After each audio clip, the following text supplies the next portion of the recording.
हरियाणा के गांव की चर्चित कहानी। एक बुढ़िया की प्रस्तावना। हरियाणा का गांव मिट्टी की महक, सरसों के खेतों की पीली चादर, बैलों की घंटियों की गूंज और चूल्हे की सुगंध से भरा होता है। यहाँ की जिंदगी सादगी, मेहनत और परंपराओं से घड़ी हुई है। इन्हीं गांवों में एक बुढ़िया रहती थी, जिसकी कहानी आज भी लोग सुनते और सुनाते हैं। यह कहानी केवल उसके जीवन का चित्रण नहीं है, बल्कि यह उस द्वार का आईना है जहां स्त्रियां अपने साहस, धैर्य और संस्कारों से समाज को दिशा देती थीं। नानबड़ गांव का परिवेश। कहानी हरियाणा के एक छोटे से गांव की है। चारों ओर हरे भरे खेत, बीच में कच्ची पगडंडी, कुएं से पानी खींचती औरतें और चौपाल पर बैठे बूढ़े बुजुर्ग गांव की राजनीति पर चर्चा करते हुए। गांव में घर मिट्टी और खपरैल के बने हुए थे। हर घर के सामने तुलसी का चौरा और पशुओं के लिए अलग कोठा। इस गांव में ही रहती थी एक बुढ़िया, जिसे सब अम्मा कहकर पुकारते थे। अम्मा का जीवन। अम्मा का असली नाम सुभद्रा था। शादी कम उम्र में हो गई थी, जैसा कि उस समय गांवों में प्रथा थी। पति किसान थे और खेतीहर मजदूरी भी करते थे। अम्मा ने अपना पूरा जीवन खेत, घर और बच्चों की परवरिश में लगा दिया, लेकिन किस्मत ने उनका साथ नहीं दिया। जवान उम्र में ही उनके पति चल बसे। अम्मा के हिस्से रह गए 3 छोटे छोटे बच्चे और जिम्मेदारियों का पहाड़। संघर्ष की शुरुआत। पति की मौत के बाद गांव के लोग तरह तरह की बातें करने लगे। कोई कहता, अब ये औरत अकेली कैसे घर चलाएगी? तो कोई कहता, बच्चे अनाथ हो जाएंगे।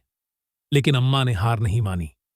सुबह खेत में काम करती, दोपहर को घर का चूल्हा जलाती और रात को बच्चों को कहानियां सुनाती। उन्हीं कहानियों से बच्चे संस्कार सीखते और आगे बढ़ते। अम्मा ने अपने बच्चों को अनपढ़ नहीं रहने दिया। खुद अक्षर ज्ञान न होने पर भी उन्होंने उन्हें गांव के पाठशाला में भेजा।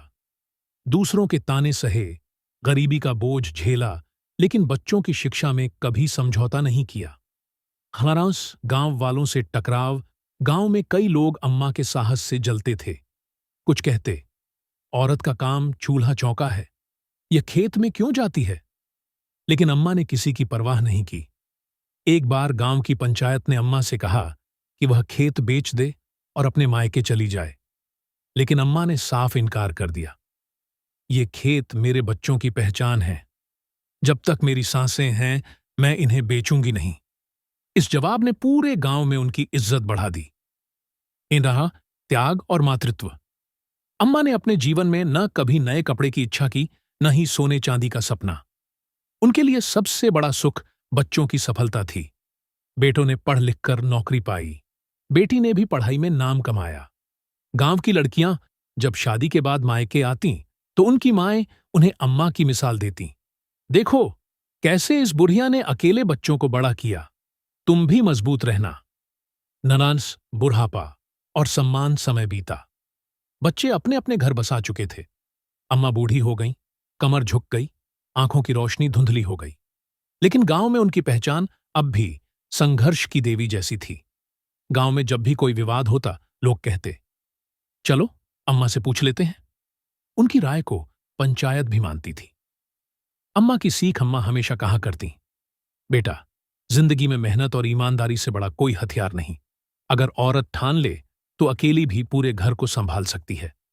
उनके यह शब्द गांव की औरतों के लिए प्रेरणा बने। बहुत सी महिलाएं उनके देखे रास्ते पर चल पड़ीं।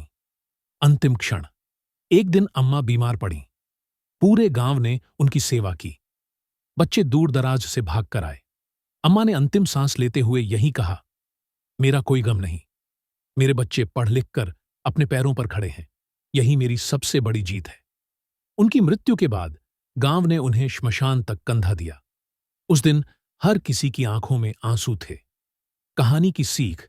यह बुढ़िया की कहानी हमें यह सिखाती है कि कठिन परिस्थितियों में धैर्य और साहस सबसे बड़ा सहारा है। स्त्री केवल घर की नहीं, पूरे समाज की रीढ़ होती है। शिक्षा ही बच्चों का असली धन है। आत्मसम्मान और मेहनत से इंसान किसी भी कठिनाई को पार कर सकता है।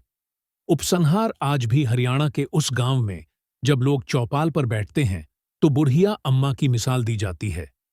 उनकी याद गांव की हवा में बसी हुई है। वह एक ऐसी औरत थीं जिन्होंने साबित किया कि सच्ची शक्ति शरीर में नहीं, बल्कि जज्बे में होती है।